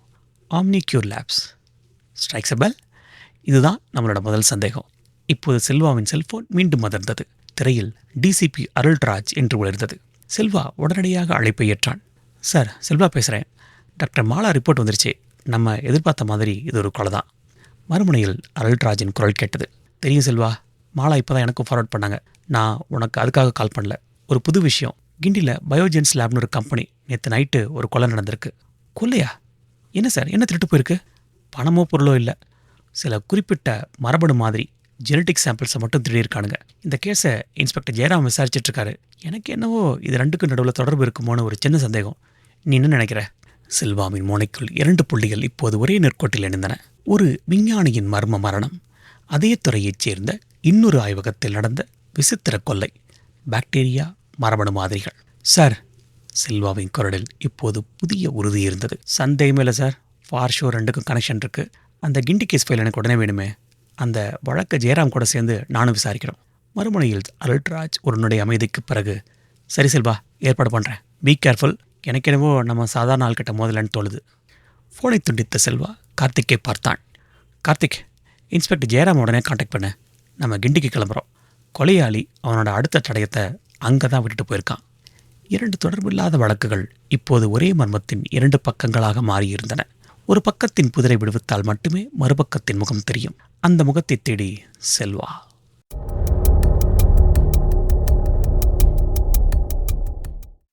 அத்தியாயம் 11. கிண்டி தொழிற்பேட்டையின் தெருக்கள் இரவு நேரத்தின் அமைதியில் உறைந்திருந்தன. திரு விளக்குகளின் மஞ்சள் வெளிச்சம் சாலையின் மீது நீண்ட நிழல்களை வரைந்து கொண்டிருந்தது. செல்வாவின் போலீஸ் ஜீப் பயோஜென் லேப்ஸ் கட்டிடத்தின் முன்வந்து நின்றது. அந்த இடம் மஞ்சள் நிற போலீஸ் ஸ்டெப்புகளால் சுற்றி வளைக்கப்பட்டிருந்தது. ஜீப்பிலிருந்து இறங்கிய செல்வாவையும் கார்த்திக்கையும் அங்கே காத்திருந்த இன்ஸ்பெக்டர் ஜெயராம் வரவேற்றார். ஜெயராம் சற்று பருமனான 40 வயதுகளை தாண்டிய அனுபவமிக்க அதிகாரி. அவர் முகத்தில் தீர்க்கப்படாத வழக்கின் சோர்வு தெரிந்தது. வாங்க செல்வா என்றார் ஜெயராம் ஒருவித அலுப்புடன். டிசிபி சார் சொன்னார், ஆனால் இங்கே வந்து என்ன பிரயோஜனம்னு எனக்கு தெரியல. தடையன்னு சொல்லிக்கிற மாதிரி எதுவும் இல்லை. செல்வா அந்த போலீஸ் ஸ்டேப்பை தாண்டி உள்ளே நடந்தான். என்ன நடந்ததுன்னு கொஞ்சம் விவரமாக சொல்லுங்கள் ஜெயராம். ஜெயராம் தன் குறிப்பு புத்தகத்தை பார்த்தபடி சொல்லத் தொடங்கினார். நைட்டு 10 மணிக்கு மேலே நடந்திருக்கு. 2 செக்யூரிட்டிஸையும் மயக்க மருந்து கொடுத்து தூங்க வச்சுருக்கானுங்க. சிசிடிவி ஹார்ட் டிஸ்கை ஃபார்மேட் பண்ணியிருக்கானுங்க. உள்ளே வந்து நேராக 3வது மாடியில் இருக்கிற கோல்ட் ஸ்டோரேஜ் ரூமுக்கு தான் போயிருக்கானுங்க. இப்போது அனைவரும் 3வது மாடியை அடைந்தனர். அங்கே ஒரு பெரிய கனமான கதவுடன் கூடிய குளிர்பதன அறை இருந்தது. அந்த கதவு உடைக்கப்படாமல் திறந்திருந்தது. லாக்கரை உடைக்கல, பணத்தை தொடலை. அவங்களுக்கு வேணுங்கிறது அந்த ரூமுக்குள்ளே இருந்த சில மரபணு மாதிரிகள் மட்டும்தான் என்றார் ஜெயராம் உறுதியுடன். செல்வா தன் கையுறைகளை அணிந்து கொண்டு அந்த அறைக்குள் நுழைந்தான். உள்ளே -80 டிகிரி குளிர் எலும்புகளை ஊடுருவியது. காலியான ஸ்டீல் ராக்குகள் ஒருவித தோல்வியின் சின்னம் போல நின்று கொண்டிருந்தன. திருட்டு போன சாம்பிள்ஸ் என்ன வகை கேட்டான் செல்வா. லேபோட ஹெட் டாக்டர் வருண் கிட்ட விசாரித்தோம். அவங்க ரிசர்ச் பண்ணிட்டு இருந்த சில பாக்டீரியா வைரஸ் மாதிரிகள்னு சொல்கிறாரு. அதுக்கு எந்த மார்க்கெட் மதிப்பு இல்லைன்னு வேற சொல்கிறாரு. செல்வா தன் டார்ச் லைட்டின் ஒளியை அறையின் தரை முழுவதும் பாய்ச்சினான். ஜெயராமின் குழு ஏற்கனவே அங்குல அங்குலமாக தேடியிருந்தது. எதுவும் கிடைக்கவில்லை. மெதுவாக வெளியே வந்தான். அவன் கண்கள் அந்த ஆய்வகத்தின் மற்ற பகுதிகளை ஆராய்ந்தன. ஆய்வகத்தின் ஒரு மூலையில் தரையில் சில கண்ணாடி சில்லுகள் தெரிந்தன. ஜெயராம், என்னது கேட்டான் செல்வா. ஜெயராம் அதை பார்த்துவிட்டு, ஓ அதுவா சார், கொள்ளைக்காரனுங்க அவசரத்தில் தப்பிச்சு போகும்போது கையில் இருந்த ஒரு காலி டெஸ்ட் டியூப் ரேக்கை வேற தட்டி விட்டுருக்கானுங்க. அதில் இருந்த சில காலி குப்பிகள் கீழே விழுந்து உடஞ்சிருக்கு. எல்லாமே வெறும் காலி வயல்ஸ் தான் சார், செக் பண்ணிட்டோம் என்றார் சாதாரணமாக. செல்வா பதில் பேசவில்லை. அவன் கண்கள் அந்த கண்ணாடியின் சில்லுகளில் அருகே குனிந்தான். அவன் கண்கள் ஒரு பருந்தின் கூர்மையுடன் அந்த சில்லுகளை ஆராய்ந்தன. கார்த்திக் கேட்டான், என்ன சார் பார்க்குறீங்க?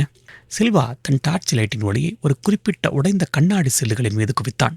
ஜெயராம், உங்கள் ஃபாரன்சிக் டீம் இந்த கண்ணாடிகள் எடுத்தாங்களா? எதுக்கு? அதெல்லாம் வெறும் காலி குப்பிகளோட சில்லுகள் தானே சார் என்றார் ஜெயராம் குழப்பமாக. ஒரு குப்பி காலியாக இருக்கலாம் என்ற செல்வா அந்த சில்லை பார்த்தபடியே, ஆனால் அதுக்குள்ளே இருக்கிற பொருளோட வாசம் அதில் ஓட்டிக்கிட்டு இருக்கோம். அவன் ஒரு எவிடன்ஸ் பேக்கை எடுத்து அந்த ஒரு குறிப்பிட்ட கண்ணாடி சில்லை மட்டும் மிக ஜாக்கிரதையாக உள்ளே போட்டான். மற்ற உடைந்த சில்லுகளிலிருந்து அந்த சில்லு மட்டும் ஒருவித மங்கலான நீல நிறத்தில் தெரிந்தது. ஜெயராம் ஆச்சரியத்துடன் அதை பார்த்தார். இதில் என்ன இருக்குன்னு நினைக்கிறீங்க? செல்வா நிமிர்ந்தான். அவன் முகத்தில் ஒரு புதிருக்கு விடை கிடைத்தது போல ஒரு தெளிவு. அவன் ஜெயராமிடம் திரும்பி, டாக்டர் ஆதித்தனோட கொலையாளி அவனோட கையெழுத்தை இங்கே விட்டுட்டு போயிருக்கான்.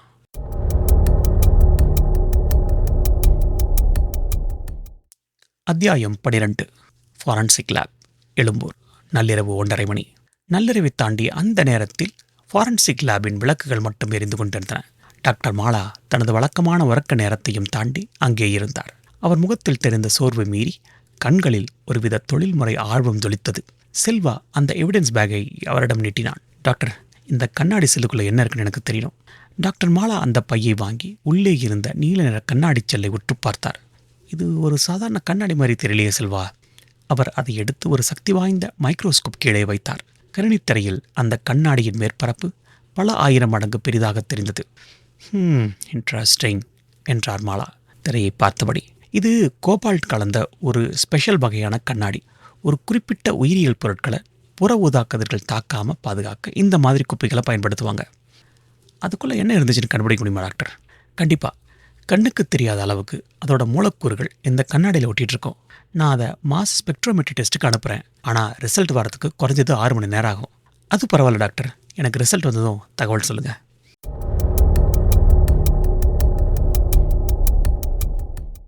Crime branch office, Vepery. அதிகாலை 4 மணி. அலுவலகம் முழுவதிலும் ஒருவித ஆழ்ந்த அமைதி நிலவியது. கார்த்திக் தன் மேஜையிலேயே தலையை சாய்த்து உறங்கிவிட்டான். செல்வா மட்டும் தன் இருக்கையில் அமர்ந்து போர்டில் வழக்கை அலசிக் கொண்டிருந்தான்.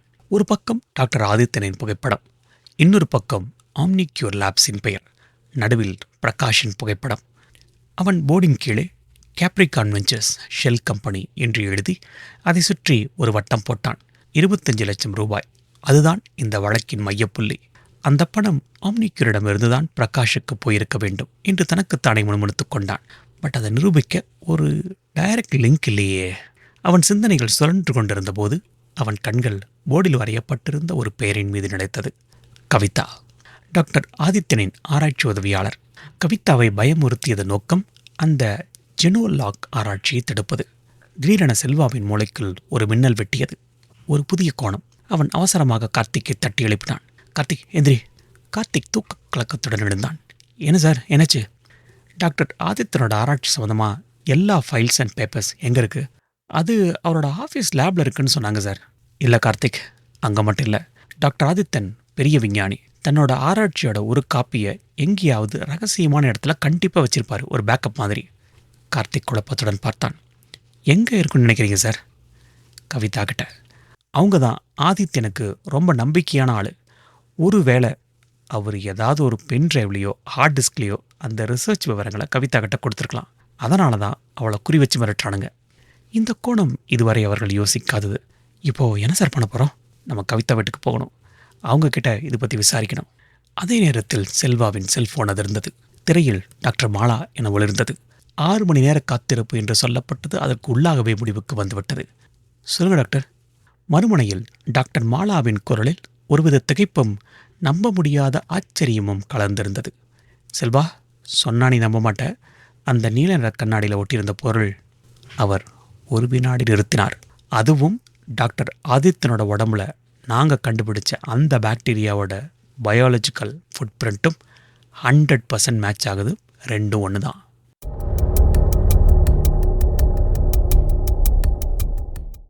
அத்தியாயம் 12. கார்த்திக் செல்வாவின் முகத்தை கூர்ந்து பார்த்தான். செல்வாவின் முகத்தில் இப்போது அதிதீவிரம். கார்த்திக், நம்மக்கிட்ட நேரம் இல்லை. கிட்டத்தட்ட கேஸ் முடிவுக்கு வந்துருச்சு. இப்போது நம்ம 2 டீமாக பிரியணும். சொல்லிக்கொண்டே எழுந்தான் தனது இருக்கையிலிருந்து புயலன. என்ன சார் பண்ண போகிறோம்? நான் இப்போ நேராக பிரகாஷ் வீட்டுக்கு போகிறேன். அவனை தூக்கணும். நீ நம்ம டீமில் இருந்து 2 கான்ஸ்டபிளை கூட்டிக்கிட்டு கவிதாவோட வீட்டுக்கு போ. அவங்கள பத்திரமா நம்ம ஆஃபீஸ்க்கு கூட்டிகிட்டு வா. வழியில் எது நடந்தாலும் அவங்களுக்கு ஒரு சின்ன கீறல் கூட விடக்கூடாது. முக்கியமாக அவங்கக்கிட்ட இருக்கிற அந்த ரிசர்ச் சம்மந்தப்பட்ட பென் டிரைவ் இல்லைனா ஹார்ட் டிஸ்க் பற்றி மெதுவாக விசாரி. பயமுறுத்திராத, ரொம்ப ஜாக்கிரதை. ரைட் சார் என்றான் கார்த்திக் தன் துப்பாக்கியை சரி செய்து கொண்டே. அப்புறம் ஒரு முக்கியமான விஷயம் கார்த்திக், நீ கவிதாவோட வீட்டுக்கு போகிற விஷயம் நம்ம 2 பேரை தவிர கண்ட்ரோல் ரூமுக்கு கூட தெரியக்கூடாது. நம்ம டிபார்ட்மெண்ட்டில் இருந்து தகவல் கசிய வாய்ப்பு இருக்குது. ஸோ வயர்லெஸில் பேசாத, செல்ஃபோன் யூஸ் பண்ணு.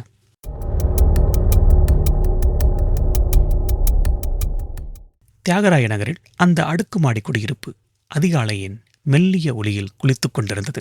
செல்வா சீருடையில் இல்லாமல் சாதாரண உடையில் 2 காவலர்களுடன் 3வது மாடியில் இருந்த பிரகாஷின் வீட்டின் முன் நின்றான்.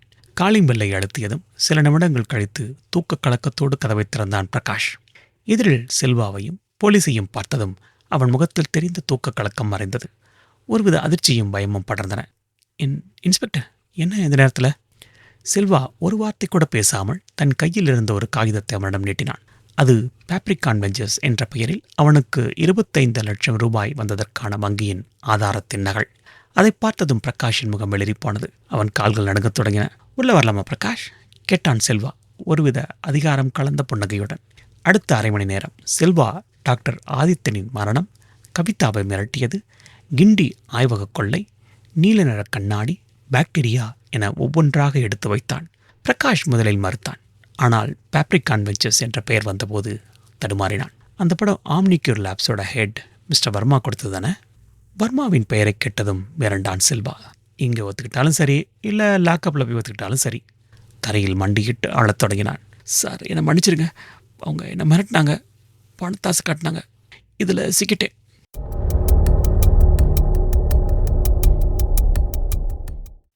அதே நேரம் கவிதாவின் வீட்டில் கார்த்திக் கவிதாவின் வீட்டு வரவேற்பறையில் அமர்ந்திருந்தான். கவிதா காஃபியோடு வந்தாள். பயப்படாதீங்க மேடம், நாங்கள் உங்கள் பாதுகாப்புக்கு தான் வந்திருக்கோம்.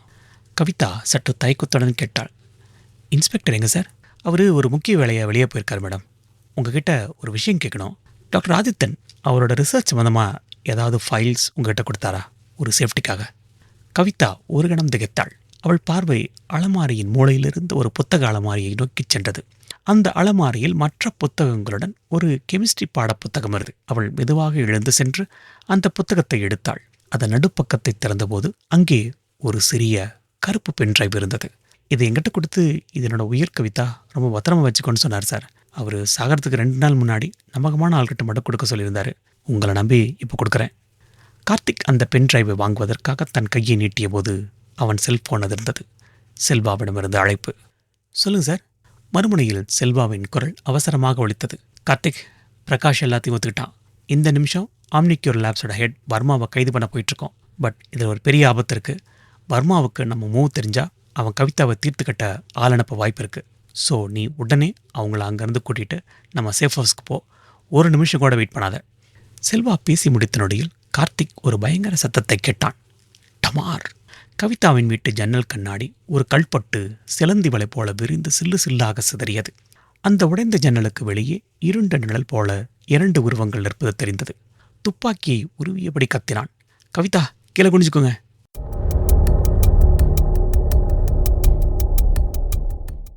அத்தியாயம் 13. மெயின் டோர் உடையும் சத்தம் கேட்டது. அரை முழுக்க அமைதி சிதறியது. ஜன்னல் கண்ணாடி ஒரு கணத்தில் சிலந்தி வலையாக விரிந்தது. அடுத்த நொடி குறுமையான செல்லுகள் தரையில் மழை போல சிதறின. உடைந்த கண்ணாடி மீது கனமான பூட்ஸின் சத்தம். கார்த்திக்கின் கண்கள் உள்ளே வந்து கொண்டிருந்த கரிய உருவங்களையும் மூளையில் பயந்து சுருண்டு கொண்டிருந்த கவிதாவையும் ஒரு சேர அளந்தான். அந்த உருவங்களின் கம்பிகள் கூர்மையான கத்தி. அவன் மூளைக்குள் ஒரு அபாயமணி ஒலித்தது. துப்பாக்கியை எடுத்து ஒரு குண்டு தவறினாலும் கவிதாவின் உயிருக்கு ஆபத்து. அவன் தன் துப்பாக்கியை மீண்டும் ஹோல்டருக்குள் திணித்த வேகத்தில் பாய்ந்தான். கவிதாவின் கையை பற்றி இழுத்து அந்த கனமான சோஃபாவின் பின்னால் தள்ளி, இங்கே சேஃபாருங்க சொல்லிக் கொண்டிருந்த போதே வந்தவன் டீஃபாயை ஒரு காகிதத்தைப் போல தூக்கி கார்த்திக்கை நோக்கி வீசினான். கார்த்திக் சற்றென்று இடதுபுறம் உருண்டான். டீப்பாய் பின்னால் இருந்த சுவரில் மோதி துண்டு துண்டாக சிதறியது அது. அந்த ஒரு நொடி இடைவெளியை பயன்படுத்தி கொண்ட இன்னொருவன் கவிதாவை நோக்கி பாய்ந்தான். அவன் கையில் இருந்த கத்தி அவளை தாக்குவதற்காக ஓங்கியிருந்தது. கார்த்திக் தரையிலிருந்து அவன் மீது பாய்ந்தான். அவனின் முழங்கை வந்தவனின் விழா எலும்பில் குறித்து வராமல் இறங்கியது. விக்கென்ற சத்தத்துடன் அவன் கையில் இருந்த கத்தியின் அழுவி அவன் மூச்சு திணறலோடு கீழே சுருண்டான். மற்றவன் இப்போது கார்த்தியின் மீது பாய்ந்தான். அவன் கார்த்திக் மீது தன் முழு பலத்தை பிரயோகித்து அவனை சுவரோடு சுவராக சாய்த்து அவன் கழுத்தை நெரித்தான். கார்த்திக்கின் முகம் மூச்சு திணறலில் மெல்ல சிவக்கத் தொடங்கியது. வெளியே போலீஸ் ஜீப் வந்து நிற்கும் டயரின் கிரீச்சிடும் ஓசை கேட்டது. அதையொட்டி கனமான பூட்ஸ் சத்தங்கள். கார்த்திக்கின் கழுத்தை நெரித்துக் கொண்டிருந்தவனின் கவனம் சிதற அந்த ஒரு நொடி கார்த்திக்கு போதுமானதாக இருந்தது. முழங்காலை ஓங்கி வந்தவனின் வயிற்றுப்பகுதியில் தாக்க அந்த பிடி தளர்ந்தது. கார்த்திக் தன்னை விடுவித்துக் கொண்டான். கதவு படார் என்று திறக்க செல்வாவும் 2 காவலர்களும் உள்ளே புயலுடன் நுழைந்தார்கள். வந்தவர்களுக்கு தெரிந்துவிட்டது, ஆட்டம் முடிந்துவிட்டதென்று. அவர்கள் தப்பிப்பதற்காக உடைந்த ஜன்னல் நோக்கி ஓடினர். ஆனால் அதற்குள் காவலர்கள் அவர்கள் மீது பாய்ந்து அவர்களை மடக்கி பிடித்து தரையில் முகம் குப்புறத் தள்ளினர். சில நிமிடங்களில் அந்த வீடு இயல்பு நிலைக்கு திரும்பியது. அறையின் மூளை முடுக்கெல்லாம் நடந்த சண்டையின் சுவடுகள். கார்த்திக் ஆழமாக மூச்சை வாங்கிக் கொண்டு தன் கைகளை உதறினான். செல்வா அவன் தோளை தட்டினான்.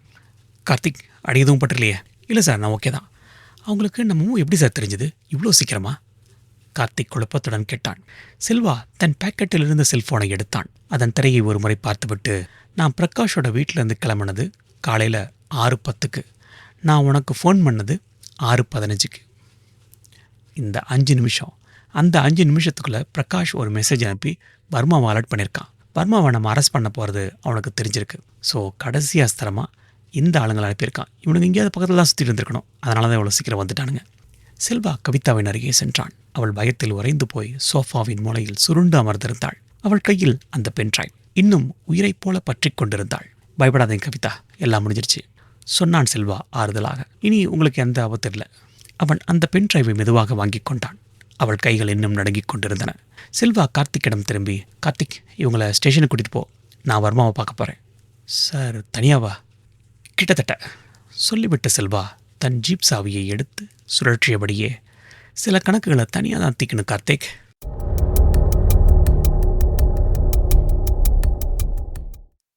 அத்தியாயம் 14. ஓம்னிக்யூர் லேப்ஸின் கட்டிடம் சென்னையின் கார்ப்பரேட் உலகின் அதிகார மையங்களில் ஒன்றாக கண்ணாடி சோர்களுடன் வானை நோக்கி உயர்ந்தென்றது. அந்த 12வது மாடியில் தனது பிரம்மாண்ட அறையிலிருந்து ஜன்னல் வழியாக வெளியே தெரிந்த நகரத்தை சலனமில்லாமல் பார்த்து கொண்டிருந்தார். அவர் முகத்தில் எந்த விதமான பதட்டமும் இல்லை. ஒரு சூதாட்டத்தில் தோற்கப் போகிறோம் என்று தெரிந்ததும் கடைசி நிமிடம் வரை தன் முகத்தில் எந்த உணர்ச்சியும் காட்டாத ஒரு கைதேர்ந்த சூதாட்டக்காரனின் அமைதியது. அறையின் கதவு மெதுவாக தட்டப்பட்டது. உலவா, சொன்னார் வர்மா திரும்பாமலேயே. கதவை திறந்து உள்ளே நுழைந்தான் இன்ஸ்பெக்டர் செல்வா. அவன் சீருடையில் இல்லை. ஒரு சாதாரண இளைஞனைப் போல ஒருவித அலட்சியமான நடையுடன் உள்ளே வந்தான். வர்மா இப்போது மெதுவாக திரும்பி பார்த்தார். செல்வாவை மேலும் கீழும் பார்த்தார். அவர் பார்வையில் ஒரு சிறிய ஏளனம் இருந்தது. இன்ஸ்பெக்டர் தமிழ்ச்செல்வன், உங்களை நான் எதிர்பார்த்தேன். தனியாக வந்திருக்கீங்க போல. சில விஷயங்களை ஆரம்பத்தில் தனியாக தான் டீல் பண்ண மிஸ்டர் வர்மா, சொன்னான் செல்வா. சொல்லிவிட்டு எதிரில் இருந்த நாற்காலியில் அவர் அனுமதி கேட்காமலேயே அமர்ந்தான். வர்மா புன்னகைத்தார். என்னோட லாயர் வர வரைக்கும் நான் உங்ககிட்ட எதுவும் பேச போகிறதில்ல. எனக்கும் உங்ககிட்ட பேச நேரம் இல்லை வர்மா. நான் இங்கே வந்தது சில விஷயங்களை உங்ககிட்ட காட்ட தான், சொன்ன செல்வா தன் பாக்கெட்டில் இருந்த அந்த 4 சிறிய எவிடன்ஸ் பேக்கை வெளியே எடுத்தான். வர்மாவின் விலையுயர்ந்த மேஜை மீது ஒவ்வொன்றாக வைத்தான். முதல் பையில் கிண்டி ஆய்வகத்தில் கிடைத்த அந்த நீல நிற கண்ணாடி சில்லு, 2வதில் பிரகாஷின் வங்கி அறிக்கையின் நகல், 3வதில் அவன் கவிதாவின் கைகளில் இருந்து வாங்கிய அந்த கருப்பு நிற பென்டிரைவ். வர்மாவின் கைகள் அந்த பைகளை பார்த்தது. ஆனால் முகத்தில் இருந்த அமைதி களையவில்லை. இதெல்லாம் வச்சுட்டு என்ன செய்ய போகிறீங்க இன்ஸ்பெக்டர்? உங்கள் கற்பனை வளத்தை நான் பாராட்டுறேன். பட் கோர்ட்டில் நிற்காது. உங்களுக்கு இன்னும் வலுவான ஆதாரம் வேணும். செல்வா சிரித்தான். நீங்கள் சொல்லுறது கரெக்ட் வர்மா. அதனால தான் 4வதா இன்னொரு எவிடன்ஸ். அவன் தன் செல்ஃபோனை எடுத்து அதன் திரையை ஆன் செய்தான். அதில் ஒரு வீடியோ பிளே ஆக தொடங்கியது. அது பிரகாஷ் செல்வாவின் அலுவலகத்தில் அமர்ந்து குற்றத்தை ஒப்புக்கொள்ளும் வாக்குமூலம். அவன் வர்மாவின் பெயரையும் ஆம்னிக்யூர் லேபின் சதியையும் வரிக்கு வரி தெளிவாக விவரித்துக் கொண்டிருந்தான். இப்போது முதல் முறையாக வர்மாவின் முகத்தில் சிறிய சலனம். அவர் கண்களில் ஒருவித திகைப்பும் கோபமும் ஒரு சேர. அவர் கைகள் மேஜையின் அடியில் இறுகின. பிரகாஷ், அவனோட வாக்குமூலத்துக்கு எந்த மதிப்பு இல்லை. அவனை நான் மிரட்டி இந்த பணத்தை கொடுத்தா கூட உங்கள் கதையை மாற்ற முடியும். மாற்றலாம், சொல்லிவிட்டு வீடியோவை நிறுத்திய செல்வா. பட் டாக்டர் ஆதித்தனோட உடம்புல இருக்கிற பாக்டீரியாவோட ஜெனட்டிக் தடயமோ கிண்டியில் கிடைச்ச கண்ணாடியில் இருந்த தடயமோ 100% ஒன்றா இருக்கிறத தடயவியல் அறிக்கை நிரூபிக்கும்போது நீங்கள் என்ன கதையை மாற்றுவீங்க சார்? பட் அதையும் நாங்கள் தான் பண்ணோங்கிறத எப்படி ப்ரூவ் பண்ணுவேன்? அதை நாங்கள் யோசிச்சிருக்க மாட்டோமா? இப்போ தான் உங்களோட லேபில் ரெய்டு நடந்தது. அதே ப்ளூ கலர் ஃபைல்ஸை அங்கேருந்து பிடிச்சிருக்கோம். ஸோ கிண்டி லேப்லேருந்து எடுத்ததை உங்கள் லேபில் பயன்படுத்தியிருக்கீங்க. இது போதாதா? வர்மா அமைதியானார். அறையில் ஒருவித வேண்டாத மௌனம் நிலவியது. செல்வா அந்த மௌனத்தை உடைத்தான். எதுக்கு வர்மா? எதுக்காக இந்த கொலைகள்? வர்மா ஜன்னலை நோக்கி திரும்பினார். அவர் குரலில் இப்போது தோல்வி. போட்டி, பிஸ்னஸ். டாக்டர் ஆதித்தன் அந்த ஜென்னோலாக் மரத்தை கண்டுபிடிச்சா எங்கள் ஓம்னிக்யூர் கம்பெனி திவாலா இருக்கும். பல 1000 கோடி நஷ்டம். நான் தெருவுக்கு வந்திருப்பேன். அவனை நிறுத்த எனக்கு வேறு வழி தெரியல. ஸோ சயின்ஸை வச்சே சயின்டிஸ்ட்டை கொண்டுட்டீங்க, அப்படி தானே? வர்மா பதில் பேசவில்லை. செல்வா எழுந்தான். Mister Varma, you are under arrest. அதே நேரத்தில் அறையின் கதவு திறக்கப்பட்டு டிசிபி அருள்ராஜ் ஒரு போலீஸ் படையுடன் உள்ளே நுழைந்தார். வர்மாவின் சாம்ராஜ்யம் அந்த ஒரு நொடியில் சீட்டுக்கட்டு போல சரிந்ததை வர்மாவின் கண்களில் தெரிந்தது.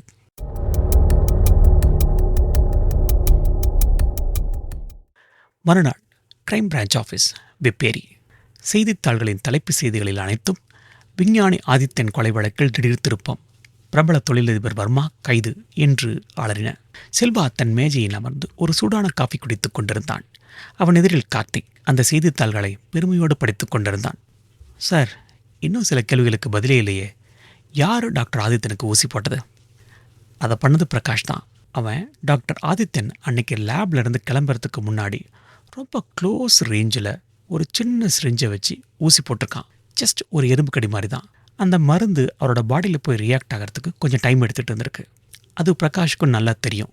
கிட்டத்தட்ட ஒரு 12 மணி நேரத்துக்கு அப்புறம்தான் அந்த மருந்து டாக்டரோட உடம்புல ரியாக்ட் பண்ண ஆரம்பிச்சிருக்கு. அதனால தான் டாக்டர் இறந்து போயிருக்காரு. அவன் கெட்ட நேரம் அந்த மருந்து டாக்டர் ஆதித்தனோட பாடியில் ரியாக்ட் பண்ணும்போது கொஞ்சம் வெளியே லீக் ஆகி தலைநிலப்பட்டிருக்கு. அதுதான் நம்ம கண்ணில் பட்டது. கேஸை இது வரைக்கும் கொண்டுட்டு வந்திருக்கு. கார்த்திக் தலையை அசைத்தான். அவன் எதுக்கு சார் இதெல்லாம் பண்ணியிருக்கான்? பணம் கார்த்திக், பணம். வர்மா இவனுக்கு 25 லட்சம் கொடுத்துருக்கான். அதுக்கு மேலே அவனோட கம்பெனியில் ஒரு பெரிய பதவி கொடுக்கறதாவும் சொல்லியிருக்கான். கதவு தட்டப்பட்டது. செல்வா திரும்பி பார்த்தான். அங்கே சில போலீஸ்காரர்களுடன் நின்றிருந்தான் பிரகாஷ், கையில் விலங்குடன். சார், நான்... பிரகாஷின் குரல் தழுதழுத்தது. அப்ரூவராக மாறிட பிரகாஷ், அதுதான் உனக்கு நல்லது. அட்லீஸ்ட் தண்டனையாவது குறையும். சரி என்பது போல் தலையாட்டி கொண்டு பிரகாஷ் தலையை கவிழ்த்து கொண்டான். மேஜையில் இருந்த டெலிஃபோன் மணி அடித்தது. கார்த்திக் எடுத்து பேசி விட்டு வைத்தான். ஏசி சார் கூப்பிடுறாரு. வேட்டை ஒருபோது முடிவதில்லை, அது தன் வடிவத்தை மாற்றிக்கொண்டே இருக்கும்.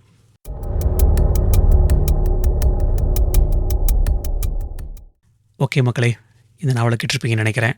நாவல் எப்படி இருந்ததுன்னு உங்களோட ஹானஸ்டான ஃபீட்பேக்கை சொல்லுங்கள். மோசமாக இருந்தால் டிஸ்லைக் போடுங்க, நல்லா இருக்குன்னா லைக்கை போடுங்க, ரொம்ப பிடிச்சிருக்குன்னா கமெண்ட்டில் எவ்வளோ பிடிச்சிருக்கு அப்படின்னு சொல்லி மென்ஷன் பண்ணுங்கள். உங்களுடைய நண்பர்களுக்கு இந்த சேனலை ஃபார்வர்ட் பண்ணுங்கள். மறக்காமல் சப்ஸ்கிரைப் பண்ணுங்கள். நீங்கள் கொடுக்க போகிற ஆதரவு வச்சு தான் அடுத்த நாவலை எழுதலாமா வேணாமா அப்படிங்கிறத முடிவு பண்ணணும்.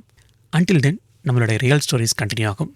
இன்ஃபேக்ட் இந்த நாவல் ரொம்ப நல்லாயிருக்கு அப்படின்னு பெரும்பாலான மக்கள் சொன்னால் நம்மளோட வாசிப்பு சேனலை இதே நாவலை அப்லோட் பண்ணலாம் அப்படிங்கிற ஐடியாவும் இருக்குது. உங்களோட கமெண்ட்டுக்காக காத்துட்ருப்போம். மீண்டும் ரியல் ஸ்டோரிஸ் அண்ட் நாவல்ஸில் சந்திப்போம். அன்டில் தென், பாய்.